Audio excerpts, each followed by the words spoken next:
আমি আমার জীবনে বহু মানুষকে দেখেছি যারা প্রচুর হাই স্পিডে বাইক রাইড করে, কোনো ধরনের কোনো সেফটি ছাড়াই, কোনো কিছু ছাড়াই বাইক রাইড করে। আজকে আমিও তাদের মধ্যে একজন। আজকে যাচ্ছি আমি কারবোনা। আপনারা যারা আজকের এই ভিডিওটি দেখছেন, কারবোনা গ্রামের অনেকে নাম শুনেছেন, কিন্তু কারবোনার শর্টকাট যাওয়ার রাস্তা কোন দিক দিয়ে এটা হয়তো অনেকেরই জানা নেই। আপনি যদি রতুয়া থেকে কারবোনা চান তাহলে শামসি রোড ধরে প্রথমেই আপনার যে স্টপেজটা পড়বে সেটা চৌধুরী মোড়, তারপরেই পার করবেন আপনি কালী মন্দির। কালী মন্দিরের পরেই আপনি পেয়ে যাবেন একটি কাঠ চেরাই করা মিল। কাঠ চেরাই করা মিলের পাশ দিয়েই যে রাস্তাটি নেমে গেছে বাম হাতে, সেই রাস্তাটি দিয়ে আপনি নেমে ফরিদপুর হয়ে চলে যেতে পারবেন কারবোনা। আর আজকে আমিও সেই রাস্তা দিয়ে কারবোনা যাচ্ছি। সঙ্গে থাকুন, দেখাচ্ছি সেই ফরিদপুরের রাস্তাটি কেমন এবং রাস্তার অবস্থা কীরকম রয়েছে, আর যেতেই বা কেমন লাগছে, আর রাস্তাতে যাওয়ার পথে আপনি কী কী দেখতে পাচ্ছেন সবই আজকের ভিডিওতে দেখাবো। আমি নেমে গেলাম লাইলি মোড় হয়ে ফরিদপুরের রাস্তায়। রাস্তা ঢালাই রাস্তা, কিন্তু একটুখানি ঝকমক খারাপ রয়েছে। গাড়ি একটুখানি লাফালাফি করবে, কিন্তু যাওয়া যোগ্য, যেতে পারবেন আপনি অনেক সহজেই। আপনি পৌঁছে যাবেন কারবোনা।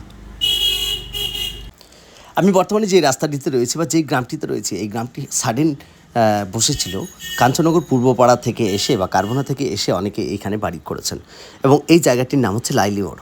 অনেকে লাইলি মোড় বলে থাকেন, অনেকে আবার কাঞ্চননগর উত্তরপাড়াও বলে থাকেন। আমি সেই রাস্তা ধরে সজোরে সবেগে গাড়ি চালিয়ে চলে যাচ্ছি কারবোনা রাস্তায়।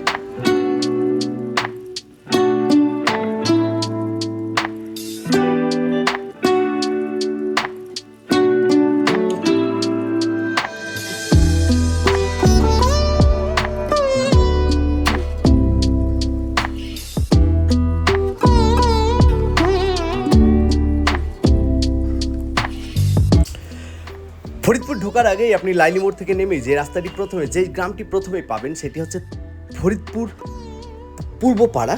অনেকে আবার লোকালিটি হিসাবে তেনাপাড়া বলে থাকে। বাম হাতে টার্ন নিয়ে আমি চলে যাব ফরিদপুর গ্রামের ভেতর দিয়ে কারবোনা।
যাওয়ার পথে দেখতে পেলাম ছোটো ছোটো কয়েকটি ভাই ফুটবল নিয়ে খেলা করছে, তাই একটুখানি বাইকটি দাঁড় করিয়ে আমিও একবার হেড করলাম ফুটবলটিকে এবং বেশ মজা করলাম তাদের সাথে।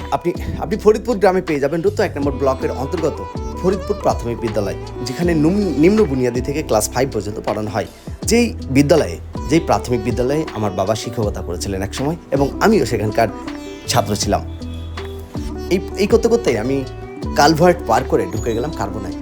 কারবোনায় ঢোকা মাত্রই আলাদা একটা ফিলিংস, আলাদা একটা অনুভূতি কিন্তু কাজ করছিল।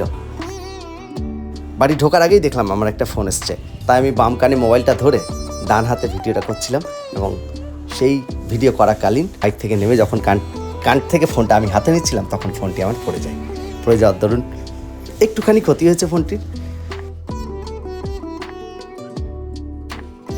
আর ভিডিওটি বড় করছি না, আজকের এই ছোট্ট একটি ব্লগ আপনাদের কেমন লাগলো কমেন্ট বক্সে অবশ্যই জানাবেন।